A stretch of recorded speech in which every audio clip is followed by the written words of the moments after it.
Radhe Radhe, Hare Krishna. ಆತ್ಮೀಯರೆಲ್ಲರಿಗೂ Kalyan Eden ವೈಬ್ಸ್ಗೆ ಸ್ವಾಗತ. ಎಲ್ಲರಿಗೂ ಹೊಸ ವರ್ಷದ ಶುಭಾಶಯಗಳು. ಹ್ಯಾಪಿ ಯುಗಾದಿ. ಕಳೆದ ವರ್ಷ ಪಂಚಾಂಗ ಶ್ರವಣ ಮಾಡಿದ ವಿಡಿಯೋ ಇತ್ತು, ಅಷ್ಟೊಂದು ರೆಸ್ಪಾನ್ಸ್ ಚೆನ್ನಾಗಿರಲಿಲ್ಲ. ಅದಕ್ಕಾಗಿ ಈಗ ನಾನೇ ಡಿಫ್ರೆಂಟಾಗಿ ಓದಿ ನೋಡ್ತೀನಿ ನಿಮ್ಗೆ ಇಷ್ಟ ಆಗುತ್ತೋ ಇಲ್ವೋ ಅಂತ. ನಿಮಗೆ ಯಾವ ಥರದ ವಿಡಿಯೋ ಬೇಕು ಅಂತ ತಿಳಿಸಿ, ಅದೇ ಥರ ಮುಂದೆ ವಿಡಿಯೋ ಮಾಡೋಣ.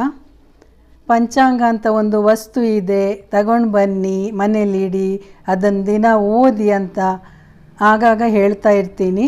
ಇನ್ನಾದರೂ ಒಂದು ಪಂಚಾಂಗ ತಗೊಂಡು ಬನ್ನಿ. ಈ ಪಂಚಾಂಗ ಶ್ರವಣ ಮಾಡೋದ್ರಿಂದ ವರ್ಷದ ಕೊನೆಯವರೆಗೂ ನಿರಂತರ ಸುಖಿಗಳಾಗಿರ್ತಾರೆ ಅಂತ ಫಲ ಇದೆ. ರಾಜಫಲ ಶ್ರವಣದಿಂದ ಸ್ಥಾನಮಾನಾದಿಗಳು ಸ್ಥಿರಗೊಳ್ಳುವು. ಮಂತ್ರಿ ಫಲದಿಂದ ಬುದ್ಧಿ ಕೌಶಲ್ಯ, ಧಾನ್ಯ, ಅರ್ಘ್ಯ, ಮೇಘ ಇತ್ಯಾದಿ ಪರಫಲ ಶ್ರವಣದಿಂದ ಸ್ಥಿರವಾದ ಸಂಪತ್ತು, ವಾಕ್ಕೌಶಲ್ಯ, ದೀರ್ಘಾಯುಷ್ಯ, ಧಾರ್ಮಿಕ ಮನೋವೃತ್ತಿ ಇತ್ಯಾದಿಗಳು ಉಂಟಾಗುವು. ನಿತ್ಯ ಪಂಚಾಂಗ ಶ್ರವಣದಿಂದ ಸಂಪತ್ತು, ಆಯುರ್ವರ್ಧನೆ, ಪಾಪ ನಿವಾರಣೆ, ರೋಗ ಮುಕ್ತಿ, ಕಾರ್ಯಸಾಧನೆ ಮುಂತಾದ ಫಲಗಳು ಉಂಟಾಗುವುದು. ಪ್ರತಿದಿನ ಪಂಚಾಂಗ ಶ್ರವಣ ಮಾಡುವುದರಿಂದ ಗಂಗಾ ಸ್ನಾನ ಫಲವು ಸಿಗುತ್ತದೆ. ಓಂ ಹರಿ ಓಂ ಶ್ರೀ ಗಣೇಶಾಯ ನಮಃ. ವಿಶ್ವಾವಸು ಸಂವತ್ಸರ ಚೈತ್ರ ಮಾಸದ ಶುಕ್ಲ ಪಕ್ಷದ ರವಿವಾರ, ಪಾಡ್ಯ, ರೇವತಿ ನಕ್ಷತ್ರ, ಐಶ್ವರ್ಯ ಯೋಗ, ಭವಾಕರಣ, ವಸಂತ ಋತು, ಉತ್ತರಾಯಣ. ಈ ಥರ ಪಂಚಾಂಗ ಓದಬೇಕು ದಿನಾಲು. ನಾಳೆ ಏನು ಅಂತ, ನಾಳೆ ಬಿದಿಗೆ ಇರುತ್ತದೆ, ಸೋಮವಾರ, ನಕ್ಷತ್ರ ಚೇಂಜ್ ಆಗ್ತದೆ. ಈ ರೀತಿ ನಾವು ತಿಳ್ಕೊಂಡ್ರೆ ಯಾರ ಹತ್ರ ಕೇಳೋದು ಬೇಡ. ಅವರು ತಪ್ಪು ಹೇಳಿದ್ರು ನಮಗೆ ಗೊತ್ತಾಗುವಷ್ಟಾದರೂ ಜ್ಞಾನ ಇದ್ದರೆ ತುಂಬ ಒಳ್ಳೆಯದು. ನಮ್ಮ ಧರ್ಮವನ್ನು ಕಾಪಾಡಬೇಕು ನಾವು. ಈಗ ಡಿಫ್ರೆಂಟ್ ಸ್ಟೈಲ್ ಅಂದರೆ ಹಾಗೇ ಓದೋದಲ್ಲ, ನಾನು ನನ್ನ ಪ್ರಕಾರ ಸ್ವಲ್ಪ ವಿಷಯ ಹೇಳ್ತೀನಿ. ನೀವು ಪಂಚಾಂಗ ತಗೊಂಡು ಓದಿ, ನಾನು ಹೇಳ್ತಾ ಇರ್ತೀನಲ್ವಾ, ದಿನಾಲೂ ಓದಿ. ಈಗಲೇ ಹೋಗಿ ತಗೊಂಡು ಬಂದು ಓದಿ.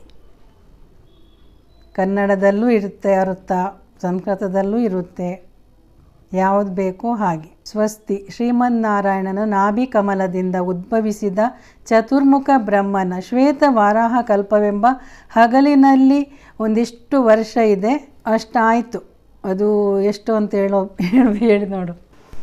199,49,126 ವರ್ಷಗಳು ಸಂದು. ಇಷ್ಟರಲ್ಲಿ ಸ್ವಯಂಭುವಾದಿ 6 ಮನ್ವಂತರಗಳು ಕಳೆದು 7ನೇ ವೈವಸ್ವತ ಮನ್ವಂತರದೊಳಗಿನ 28ನೇ ಮಹಾಯುಗದ 4ನೇ ಪಾದವಾದ ಈ ಕಲಿಯುಗದಲ್ಲಿ ಈ ಸಂವತ್ಸರ ಆರಂಭಕ್ಕೆ ಸಂದ ವರ್ಷಗಳು 5,126. ಈ ಮಧ್ಯೆ ಯುಧಿಷ್ಠಿರ ವಿಕ್ರಮಗಳೆಂಬ 2 ಶಕಗಳು ಕಳೆದು 3ನೇ ಶಾಲಿವಾಹನ ಶಕದಲ್ಲಿ ಈ ಸಂವತ್ಸರ ಆರಂಭಕ್ಕೆ 1947 ವರ್ಷಗಳು ಸಂದು. ಗತಶಕ 1947ಕ್ಕೆ ಸರಿಯಾದ ಈ ವಿಶ್ವವಸು ಸಂವತ್ಸರದಲ್ಲಿ ರವಿಯು ರಾಜನು, ಮಂತ್ರಿಯೂ ಆಗುವನು. ಶನಿಯು ಸೈನ್ಯಾಧಿಪತಿಯು, ಸೂರ್ಯನು ಅರ್ಘಮೇಘಗಳ ಅಧಿಪತಿಯೂ ಆಗುವರು. ಚಂದ್ರನು ಧಾನ್ಯಾಧಿಪತಿಯು, ಶುಕ್ರನು ರಸಾಧಿಪತಿಯು, ಬುಧನು ಸಸ್ಯಾಧಿಪತಿ ಮತ್ತು ನೀರಸಾಧಿಪತಿಯೂ ಆಗುವರು. ಈ ವಿಶ್ವಾವಸು ಸಂವತ್ಸರದಲ್ಲಿ ಮೇಘಮಂಡಲವು ಸರಿಯಾಗಿ ಮಳೆ ಸುರಿಸದೆ ಧಾನ್ಯಗಳಿಗೆ ಅಪಾರ ಹಾನಿ ಒದಗುವುದು. ಜನರು ವಿವಿಧ ರೋಗೋಪದ್ರವಗಳ ಭಯದಿಂದ ಪೀಡಿತರಾಗುವರು. ರಾಜರುಗಳ ಬೊಕ್ಕಸಕ್ಕೆ ಸಂಪತ್ತು ನಿಧಾನವಾಗಿ ಸೇರುವುದಾದರೂ ಅದು ಸ್ಥಿರವಾಗಿ ಉಳಿಯದು. ರವಿಯು ರಾಜನಾದುದರಿಂದ ಸಾಕಷ್ಟು ಮಳೆಯಾಗದೆ ನೀರಿನ ಅಭಾವ ಉಂಟಾಗಿ ವಿವಿಧ ಧಾನ್ಯಗಳು, ಪುಷ್ಪಗಳು, ಹಣ್ಣು ಹಂಪಲುಗಳು, ಗೆಡ್ಡೆ ಗೆಣಸುಗಳು ಮೊದಲಾದವುಗಳು ನಾಶಗೊಳ್ಳುವು. ಅದಕ್ಕಾಗಿ ಈಗ ಏನಿದೆಯೋ ಹಣ್ಣು ಹಂಪಲು ಗೆಡ್ಡೆ ಗೆಣಸೆಲ್ಲ ಯೂಸ್ ಮಾಡೋಣ. ಮತ್ತು ರಾಜರಲ್ಲಿ ಕಲಹ, ಜನರಲ್ಲಿ ಚೋರ ಭಯ, ಪ್ರಾಣಿಗಳಲ್ಲಿ ವಿವಿಧ ರೀತಿಯ ರೋಗ ಬಾಧೆ ಇತ್ಯಾದಿ ಉಂಟಾಗುವುದು. ರವಿಯು ಮಂತ್ರಿಯಾದುದರಿಂದ ನೀರು, ಧಾನ್ಯ, ಪುಷ್ಪಾದಿಗಳ ಅಭಾವ ಉಂಟಾಗುವುದು. ರಾಜರುಗಳೊಳಗೆ ಪರಸ್ಪರ ವೈರಭಾವ ಉಂಟಾಗುವು. ಪ್ರಜೆಗಳು ಕಳ್ಳಕಾಕರ ಭಯ, ವಿವಿಧ ರೋಗ ರುಜಿನಗಳು, ಹಸಿವು ಇತ್ಯಾದಿಗಳಿಂದ ಪೀಡಿತರಾಗುವರು. ಶನಿಯು ಸೈನ್ಯಾಧಿಪನಾದುದರಿಂದ ರಾಜರುಗಳು ಧರ್ಮಭ್ರಷ್ಟರಾಗುವರು. ಅವರ ಸೇನೆಯು ಕ್ಷಯ ಹೊಂದುವುದು. ಪ್ರಜೆಗಳು ತಮ್ಮನ್ನು ಪಾಪಕೃತ್ಯ ದುಷ್ಕೃತ್ಯಗಳಲ್ಲಿ ತೊಡಗಿಸಿಕೊಂಡು ಪರಸ್ಪರ ಹೊಡೆದಾಡಿಕೊಳ್ಳುವರು. ರವಿಯು ಅರ್ಗೇಶನಾದುದರಿಂದ ವಸ್ತುಗಳಿಗೆ ಬೆಲೆ ಏರಿಕೆ, ಮಳೆಯ ಅಭಾವ, ಆಹಾರ ಧಾನ್ಯಗಳ ಕೊರತೆ, ಜನರಲ್ಲಿ ಹಸಿವಿನ ಬಾಧೆ, ರಾಜರೊಳಗೆ ಪರಸ್ಪರ ಘರ್ಷಣೆ ಇತ್ಯಾದಿ ಉಂಟಾಗುವುದು. ರವಿಯು ಮೇಘೇಶನಾದುದರಿಂದ ಆಕಾಶವು ಯಾವಾಗಲೂ ಮೇಘಗಳಿಂದ ಆವೃತವಾಗಿದ್ದು ಧಾನ್ಯ ಪುಷ್ಪಾದಿಗಳು ನಾಶಗೊಳ್ಳುವು. ಕೆಲವೆಡೆ ಮಾತ್ರ ಮಳೆಯಾಗುವುದು. ಚೋರಭಯ, ರೋಗಪೀಡೆ, ಇಲಿಗಳ ಹಾವಳಿ ಇತ್ಯಾದಿ ಸಂಭವಿಸಿ ಜನರು ಕಂಗೆಡುವರು. ಚಂದ್ರನು ಧಾನ್ಯೇಶನಾದುದರಿಂದ ಮಳೆ ಬೆಳೆಗಳು ಸಮೃದ್ಧಿಗೊಂಡು ಲೋಕವು ಸುಭಿಕ್ಷಗೊಳ್ಳುವುದು. ರಾಜಕೋಶವು ಸಂಪತ್ತಿನಿಂದ ತುಂಬಿ ರಾಜರು ಸಂತುಷ್ಟರಾಗುವರು. ಹಸುಗಳು ಧಾರಾಳ ಹಾಲನ್ನೀಯುವು. ಬುಧನು ಸಶೇಷನಾದುದರಿಂದ ಭೂಮಿಯು ಎಲ್ಲೆಡೆ ನೀರಿನಿಂದ ತುಂಬಿ ಎಲ್ಲ ವಿಧದ ಧಾನ್ಯಗಳಲ್ಲೂ ಫಸಲು ಅಧಿಕಗೊಳ್ಳುವುದು. ಜನರು ಭಯರಹಿತರಾಗಿ ಸುಖದಿಂದ ಇರುವರು. ಶುಕ್ರನು ರಸೇಶನಾದುದರಿಂದ ಉಪ್ಪು, ಕಬ್ಬು, ಎಳ್ಳು, ಅಗಸೆ, ಅರಗು, ಸೀಸ, ಕಂಚು ಮುಂತಾದರ ಸಮೃದ್ಧಿ ಇರದು. ರೇಷ್ಮೆ ಉತ್ಪನ್ನಗಳು, ಗೋಸಂಪತ್ತು ಮುಂತಾದವು ಸಮೃದ್ಧಿಗೊಳ್ಳುವು. ಬುಧನು ನೀರಶೇಷನಾದ್ದರಿಂದ ಮರಕತವೇ ಮೊದಲಾದ ರತ್ನಗಳು ಹಾಗೂ ಎಲ್ಲ ವಿಧದ ಧಾನ್ಯಗಳು ಸಮೃದ್ಧಿಗೊಳ್ಳುವು. ರವಿಯ ಆರ್ದ್ರ ಪ್ರವೇಶ ಫಲ. ಜ್ಯೇಷ್ಠ ಕೃಷ್ಣ ದ್ವಾದಶಿಯುಕ್ತ ತಾರೀಕು 22/6/2025 ರವಿವಾರ ಪ್ರಾತಃ ಕಾಲ ಗಂಟೆ 6:20ಕ್ಕೆ ದ್ವಾದಶಿ ತಿಥಿ ಭರಣಿ ನಕ್ಷತ್ರ ಸುಕರ್ಮ ಯೋಗದಲ್ಲಿ ರವಿಯು ಆರ್ದ್ರ ನಕ್ಷತ್ರವನ್ನು ಪ್ರವೇಶಿಸುವನು. ರವಿಯ ಆರ್ದ್ರ ಪ್ರವೇಶವು ಹಗಲು ಪೂರ್ವಾಹ್ನ ಪ್ರಾತಃಕಾಲ ಸೂರ್ಯೋದಯ ಕಾಲದಲ್ಲಾಗುವುದರಿಂದ ಲೋಕದಲ್ಲಿ ನೀರು ಮತ್ತು ಆಹಾರ ಧಾನ್ಯಗಳ ಅಭಾವ, ವಿವಿಧ ರೀತಿಯ ರೋಗ ರುಜಿನಗಳು, ನಾನಾ ವಿಧದ ವಿಪದ ಆಪತ್ತು ಸಂಭವಿಸಬಹುದು. ರವಿಯ ಆರ್ದ್ರ ಪ್ರವೇಶವು ದ್ವಾದಶಿ ತಿಥಿಯಲ್ಲಾಗುವುದರಿಂದ ನಾನಾ ವಿಧದ ಶುಭವೂ ಉಂಟಾಗುವುದು. ರವಿವಾರವಾದುದರಿಂದ ಪಶುಗಳಿಗೆ ಹಾನಿಯು, ಭರಣಿ ನಕ್ಷತ್ರವಾದ್ದರಿಂದ ವಿವಿಧ ರೀತಿಯ ರೋಗಗಳು ಅಧಿಕಗೊಂಡು ಅಶುಭ ಉಂಟಾಗುವುದು. ಸುಕರ್ಮ ನೀತಿಯೋಗವಾದ್ದರಿಂದ ಬ್ರಾಹ್ಮಣರು ಸತ್ಕರ್ಮಗಳಲ್ಲಿ ನಿರತರಾಗುವರು. ಮೇಘಫಲ. ಈ ವರ್ಷ ಆಗ್ನೇಯ ದಿಕ್ಕಿನಿಂದ ಉದ್ಭವಿಸುವ ನೀಲ ಎಂಬ ಹೆಸರಿನ ಮೇಘ ಸಮೂಹವು 2 ಕೊಳಗ ಪ್ರಮಾಣದಷ್ಟು ಮಳೆಯನ್ನು ಸುರಿಸುವುದು. ಈ ನೀಲ ಎಂಬ ಮೇಘವು ಎಲ್ಲೆಂದರಲ್ಲಿ ಅಂಕೆಯಿಲ್ಲದೆ ಸಂಚರಿಸುತ್ತಾ ಮಳೆಯ ಕೊರತೆ, ಅಗತ್ಯ ವಸ್ತುಗಳ ಅಭಾವ, ಅವುಗಳಿಗೆ ಬೆಲೆ ಏರಿಕೆ ಇತ್ಯಾದಿಗಳೊಂದಿಗೆ ಜೀವರಾಶಿಗಳಿಗೆ ಅಶುಭವನ್ನುಂಟು ಮಾಡುವುದು. ಗ್ರಂಥಾಂತರದಲ್ಲಿ ನೀಲಮೇಘದಿಂದ ಫಲವನ್ನೇ ಹೇಳಿದೆ. ಅದರಂತೆ ಗೋವುಗಳು ಧಾರಾಳ ಹಾಲನ್ನೀಯುವು. ಎಲ್ಲ ವಿಧದ ವಸ್ತ್ರಗಳು ಸಮೃದ್ಧವಾಗಿ ಲಭಿಸುವುದು. ಲೋಕದಲ್ಲಿ ಒಳ್ಳೆಯ ಮಳೆಯಾಗಿ ಸರ್ವಜನರು ಸಂತುಷ್ಟರಾಗುವರು.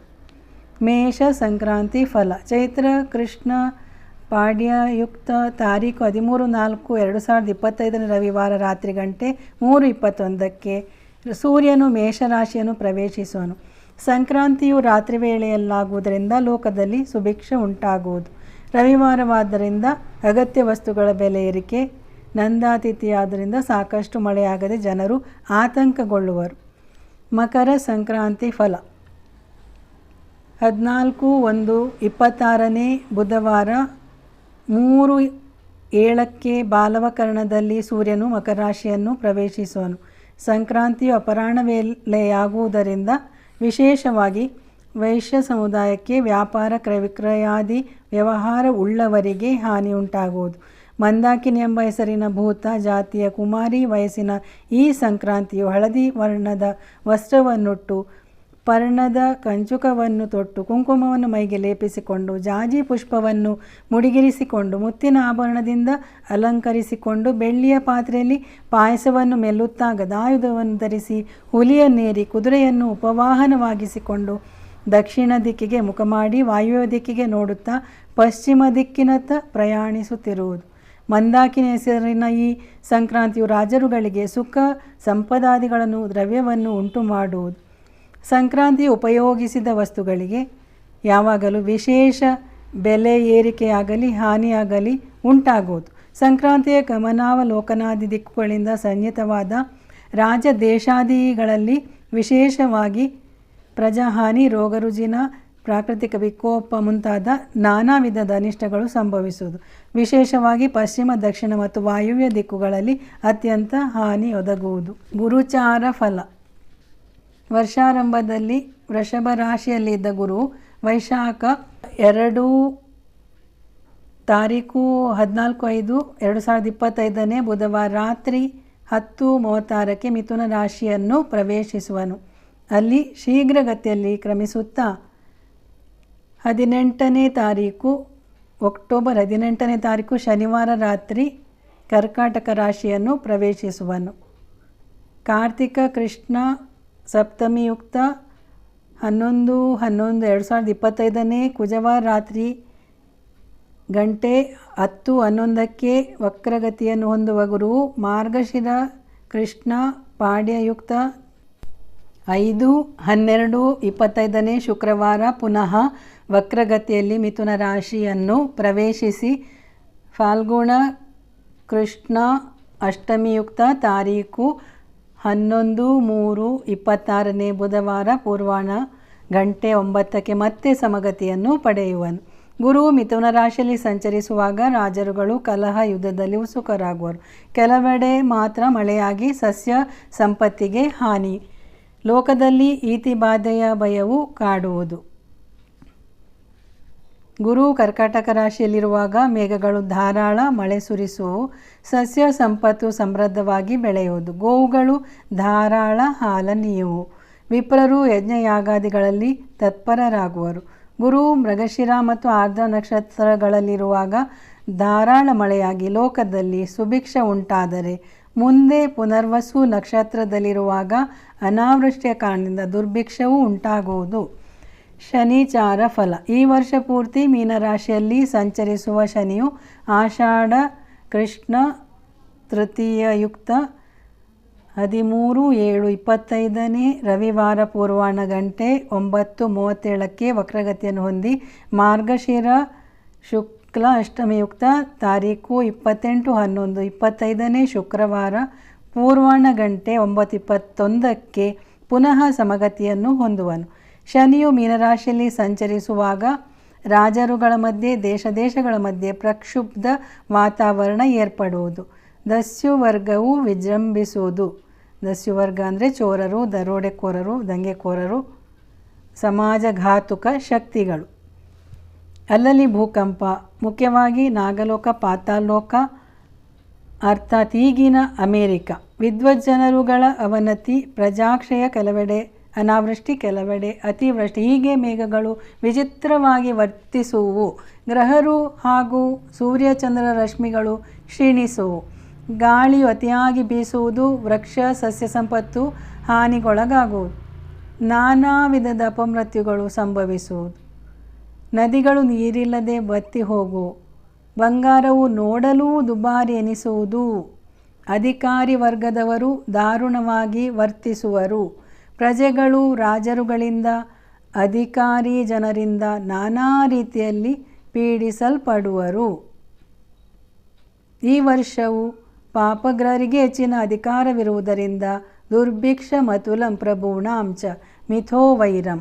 ಲೋಕದಲ್ಲಿ ದುರ್ಭಿಕ್ಷ, ರಾಜರುಗಳೊಳಗೆ ಪರಸ್ಪರ ದ್ವೇಷ, ಘರ್ಷಣೆ, ದಸ್ಯುಗಳ ಹಾವಳಿ, ಪ್ರಜೆಗಳಿಗೆ ನಾನಾ ವಿಧದ ಪೀಡೆ, ಅಗತ್ಯ ವಸ್ತುಗಳಿಗೆ ಬೆಲೆ ಏರಿಕೆ, ಅಗ್ನಿ, ವಿದ್ಯುತ್ ಇವುಗಳಿಗೆ ಸಂಬಂಧಿಸಿದ ಅವಘಡಗಳು, ಅಪಘಾತಗಳು, ವಿವಿಧೆಡೆಗಳಲ್ಲಿ ಪದೇ ಪದೇ ಸಂಭವಿಸುವ ಭೂಕಂಪ, ವಾಹನ ಸಂಬಂಧಿ ಹಾಗೂ ಜಲ ಸಂಬಂಧಿ ದುರಂತಗಳು, ಜೀವಜಲದ ಅಭಾವ ಇತ್ಯಾದಿಗಳಿಂದ ಪ್ರಜೆಗಳ ಜೀವನ ದುರ್ಭರವೆನಿಸುವುದು. ಲೋಕದಲ್ಲಿ ಆದಿವ್ಯಾಧಿಗಳು ಉಲ್ಬಣಿಸುವುದು. ಆಡಳಿತ ರಂಗದಲ್ಲಿ ಕೆಲವೊಂದು ಬದಲಾವಣೆಗಳು, ಕಠಿಣ ನಿರ್ಧಾರಗಳಿಂದ ಜನರ ನಿತ್ಯ ಜೀವನದಲ್ಲಿ ಆರ್ಥಿಕ ಸಂಕಷ್ಟಗಳು ಎದುರಾಗುವು. ತೀವ್ರ ಸ್ವರೂಪದ ಅಪಘಾತಗಳಿಂದ ಹಾನಿ, ಕಳ್ಳಕಾಕರ, ಸಮಾಜದ್ರೋಹಿಗಳ ಹಾವಳಿ, ದೇಶಗಳ ಮಧ್ಯೆ ಸಂಘರ್ಷದ ವಾತಾವರಣ ಇತ್ಯಾದಿ ಸಂಭವ. ಇಷ್ಟು ಸಂವತ್ಸರ ತಾತ್ಪರ್ಯ. ಸಂವತ್ಸರದ ಫಲ ತಾತ್ಪರ್ಯ. ಏನೇ ಇರಲಿ, ನಾವು ದಿನಾಲೂ ಸ್ನಾನ ಮಾಡಿ ದೇವರಿಗೆ ದೀಪ ಹಚ್ಚಿ 1-2 ಜಪ ಮಾಲೆ ಇಟ್ಕೊಂಡಿದ್ದರೆ ಜಪ ಮಾಡಿ, ಏನಾದರೂ ಸಾಯಂಕಾಲ ಭಜನೆ ಮಾಡಿ, ದೇವರನ್ನೇ ನೆನಪಿಸಿ ಯಾವ ಕಾರ್ಯವು ಶುರು ಮಾಡಿ, ಇದರಿಂದ ನಮಗೆ ಒಳ್ಳೆಯದೇ ಆಗುತ್ತೆ ಅಂತ ನನ್ನ ಅಭಿಪ್ರಾಯ. ಹರೇ ಕೃಷ್ಣ ಕೃಷ್ಣ ಕೃಷ್ಣ ಹರೇ ಹರೇ, ಹರೇ ರಾಮ ರಾಮ ರಾಮ ಹರೇ ಹರೇ, ರಾಧೇ ರಾಧೆ. Thank you. ಸ್ನೇಹಿತರೆ ನಮಸ್ಕಾರ. ವಿಶ್ವಾವಸು ಸಂವತ್ಸರ, ಹೊಸ ಸಂವತ್ಸರ. ಈ ಸಂವತ್ಸರದಲ್ಲಿ ಆಗುವಂತಹ ಫಲ ಏನು, ಈ ಸಂವತ್ಸರದಲ್ಲಿ ಇರುವಂತಹ ಫಲ ತಾತ್ಪರ್ಯದ ಬಗ್ಗೆ ಸುಮಾರಾಗಿ ನಾವು ವಿಸ್ತೃತವಾಗಿ ಹೇಳಿದ್ದೀವಿ. ಅದೇ ರೀತಿ ಈಗ ಒಂದು ದೇಶದ ಒಂದು ಬಜೆಟ್ ಹೇಗಿರುತ್ತೆ, ಮುಖ್ಯಮಂತ್ರಿಗಳಿಂದ ಹಿಡಿದು ಎಲ್ಲ ಶಾಸಕರು, ಸಂಸದರು, ಹಾಗೆ ದೇಶದ ಬಗ್ಗೆ ನೋಡುವಾಗ ಪ್ರಧಾನಮಂತ್ರಿಗಳು, ವಿತ್ತ ಸಚಿವರು, ಎಲ್ಲ ಸಂಸದರು ಸೇರಿ ಮುಖ್ಯಮಂತ್ರಿಗಳು ಹಾಗೂ ಹಣಕಾಸು ಸಚಿವರು, ಪದಾಧಿಕಾರಿಗಳು ಇವರೆಲ್ಲ ಸೇರಿ ಒಂದು ವರ್ಷಕ್ಕೆ ಒಂದು ಬಜೆಟ್ ಅಂತೇಳಿ ಮಾಡ್ತಾರೆ. ಈ ಬಜೆಟಿಗೆ ಒಂದು ಸರಿಯಾದ ನಿಗದಿತವಾದ ಒಂದು ತಿಂಗಳಿರುತ್ತೆ. ಅದೇ ರೀತಿ ದೇವರದ್ದೊಂದು ಒಂದು ಸಂವತ್ಸರ ಅಂತೇಳಿದರೆ ಇದು ತುಂಬ ಸನಾತನವಾಗಿರೋದು. ಋಷಿಗಳು, ಮಹರ್ಷಿಗಳು ಇಂಥವರೆಲ್ಲ ಸೇರಿ ಮಾಡಿರುವಂತಹ ಈ ಒಂದು ಪಂಚಾಂಗ ಅಥವಾ ಸಂವತ್ಸರದ ಬಗ್ಗೆ, ಆಗು ಹೋಗುಗಳ ಬಗ್ಗೆ, ಆ ಸಂವತ್ಸರದಲ್ಲಿ ಏನೇನಾಗುತ್ತೆ, ಒಳಿತು ಕೆಡುಕುಗಳಾಗುತ್ತೆ, ಇವೆಲ್ಲವನ್ನು ತುಂಬಾ ವಿಸ್ತೃತವಾಗಿ ಪಂಚಾಂಗದ ಆಧಾರದ ಮೂಲಕ, ಪಂಚಾಂಗದಿಂದ ಎಲ್ಲ ತಿಳಿ ಹೇಳಿರ್ತಾರೆ. ಈ ಸಂವತ್ಸರದಲ್ಲಿ ಆಗುವಂತಹ ಆಗುಹೋಗುಗಳ ಬಗ್ಗೆನೂ ತಿಳಿಸ್ತಾರೆ. ಅದೇ ರೀತಿ ಈ ಸಂವತ್ಸರ ಕೂಡ ಏನೆಲ್ಲ ಆಗುತ್ತೆ ಅನ್ನೋದ್ರ ಬಗ್ಗೆ ಎಲ್ಲ ಮಾಹಿತಿಗಳನ್ನು ಪಂಚಾಂಗವು ಹೇಳಿದೆ. ಸೊ ಈ ಸಂವತ್ಸರದಲ್ಲಿ ಆಗುವಂತಹ ವಿಚಾರಗಳೇನು, ಇನ್ನು ಮುಂದೆ ಬರುವಂತಹ ಯಾವ ತಿಂಗಳಲ್ಲಿ ಏನೇನು ಆಗುತ್ತೆ ಅನ್ನೋದರ ಬಗ್ಗೆ ಕೂಡ ವಿಶದವಾಗಿ ತಿಳಿಸಿದ್ದಾರೆ. ಸೊ ಇದನ್ನು ನೀವು ತಿಳಿದುಕೊಂಡು ಇನ್ನು ಮುಂದಿನ ಪ್ಲ್ಯಾನ್ ಏನಿದೆ ನಿಮ್ಮದು ಜೀವನದಲ್ಲಿ, ಇದು ಮುಖ್ಯ ಆಧಾರ ಆಗಿರುತ್ತೆ. ಸೊ ಅದರ ಪ್ರಕಾರ ನಿಮ್ಮ ಜೀವನದಲ್ಲಿ ನೀವು ಯೋಜನೆಗಳು ಮತ್ತು ಯೋಚನೆಗಳನ್ನು ಮಾಡ್ಬೋದು. ಇದು ತುಂಬ ಫಲಕಾರಿಯಾಗುತ್ತೆ ನಿಮಗೆ ಅಂತೇಳಿ ನಾವು ಅಂದ್ಕೊಂಡಿದ್ದೀವಿ. ನಮ್ಮ ಕಲ್ಯಾಣಿ ಹಿಡನ್ ವೈಬ್ಸ್ನ ಎಲ್ಲ ವಿಡಿಯೋಗಳನ್ನು ಕೂಡ ವೀಕ್ಷಿಸಿ, ಲೈಕ್ ಮಾಡಿ, ಶೇರ್ ಮಾಡಿ ಮತ್ತು ಸಬ್ಸ್ಕ್ರೈಬ್ ಮಾಡಿ. ಸಬ್ಸ್ಕ್ರೈಬ್ ಮಾಡದೇ ಇರುವಂಥವರು ಸಬ್ಸ್ಕ್ರೈಬ್ ಮಾಡಿ. ಹೆಚ್ಚು ಕಲ್ಯಾಣಿ ಹಿಡನ್ ವೈಬ್ಸ್ನ ವಿಡಿಯೋಗಳನ್ನು ನೋಡಿ ಪ್ರೋತ್ಸಾಹಿಸಿ. ಧನ್ಯವಾದಗಳು. ನಮಸ್ಕಾರ.